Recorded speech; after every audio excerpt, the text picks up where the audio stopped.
Hi అండి. నేను మీ Geetha. Welcome back to Geetha vlogs. అందరూ ఎలా ఉన్నారండి? బాగున్నారా?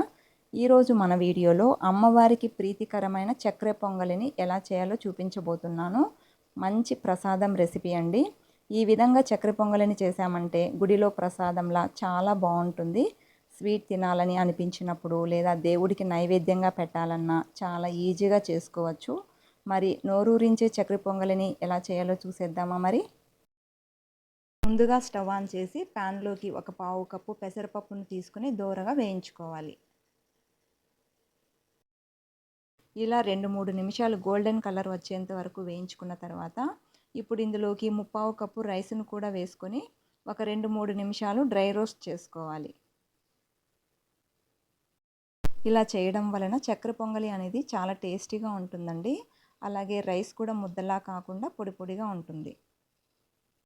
ఇలా రైస్ని కూడా డ్రై రోస్ట్ చేశాక స్టవ్ ఆఫ్ చేసేసి కాస్త చల్లారిన తర్వాత పెసరపప్పుని రైస్ని 2-3 సార్లు బాగా కడిగి తీసుకోవాలి. ఇందులో పెసరపప్పు బియ్యం కలిపి 1 కప్పు వరకు తీసుకున్నాం కదండి.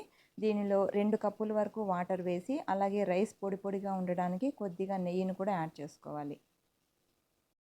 మంటని మీడియం ఫ్లేమ్లో పెట్టుకొని పెసరపప్పు బియ్యం కూడా బాగా ఉడికేంత వరకు కుక్ చేసుకోవాలి. మీరు కావాలంటే కుక్కర్లో అయినా చేసుకోవచ్చు. ఇలా ఉడికేటప్పుడు చిటికెడు సాల్ట్ని కూడా వేసుకొని అంతా కలిసేలాగా బాగా మిక్స్ చేసుకోవాలి. ఇలా కొద్దిగా సాల్ట్ వేయడం వల్ల చక్కెర పొంగలి మరింత టేస్ట్ వస్తుంది.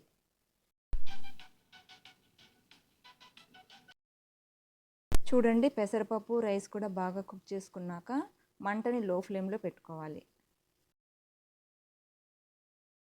మరొక స్టవ్ మీద గిన్నెను పెట్టుకొని 1/2 కప్పు వరకు బెల్లం తురుము అలాగే ముప్పావు కప్పు షుగర్ వేసుకొని ఇందులో 1/2 కప్పు వరకు వాటర్ని వేసుకొని బెల్లము షుగర్ అంతా కరిగేంత వరకు కరిగించుకోవాలి.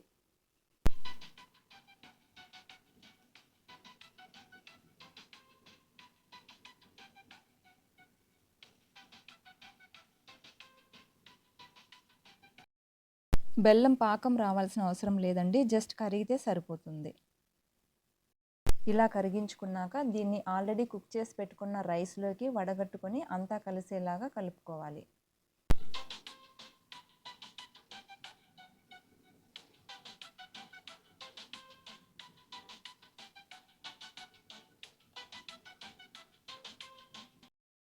నెక్స్ట్ స్టవ్ మీద ప్యాన్ పెట్టుకొని ఇందులో 2 టేబుల్ స్పూన్ల వరకు నెయ్యిని వేసుకొని నెయ్యి వేడయ్యాక ఇందులో డ్రై ఫ్రూట్స్ వేసుకొని ఫ్రై చేసుకోవాలి. ఫస్ట్ ఎండు కొబ్బరి ముక్కలు వేసి కాస్త ఫ్రై చేసిన తర్వాత ఇందులో జీడిపప్పు బాదంను కూడా వేసి ఫ్రై చేసుకోవాలి. చక్కెర పొంగల్లోకి కొబ్బరి ముక్కలు వేయడం వల్ల మరింత టేస్ట్ వస్తుంది. ఇలా అన్నీ కూడా ఫ్రై చేసి పక్కన పెట్టుకోవాలి.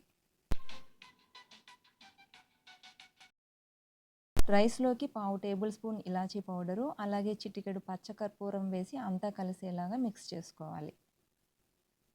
ఇలా పచ్చకర్పూరం వేయడం వలన చక్కెర పొంగలి గుడిలో చేసే ప్రసాదం టేస్ట్ వస్తుంది. చివరిగా మనం ఫ్రై చేసి పక్కన పెట్టుకున్న డ్రై ఫ్రూట్స్ని వేసుకొని అంతా కలిసేలాగా మిక్స్ చేసుకోవాలి. ఇంతేనండి, వేడి వేడి చక్కెర పొంగల్ అయితే రెడీ అయిపోయింది. ఇంకా స్టవ్ ఆఫ్ చేసి దింపి పక్కన పెట్టేసుకోవడమే. చూశారు కదండి చక్కెర పొంగలిని ఈజీగా ఎలా చేయాలో. చక్కెర పొంగలిని ఇలా చేసామంటే చాలా చాలా బాగుంటుందండి. ఒకసారి మీరు కూడా ఇలా ట్రై చేయండి. వీడియో నచ్చితే ఒక లైక్ చేసి మన ఛానల్ని సబ్స్క్రైబ్ చేసుకోండి. Thank you for watching.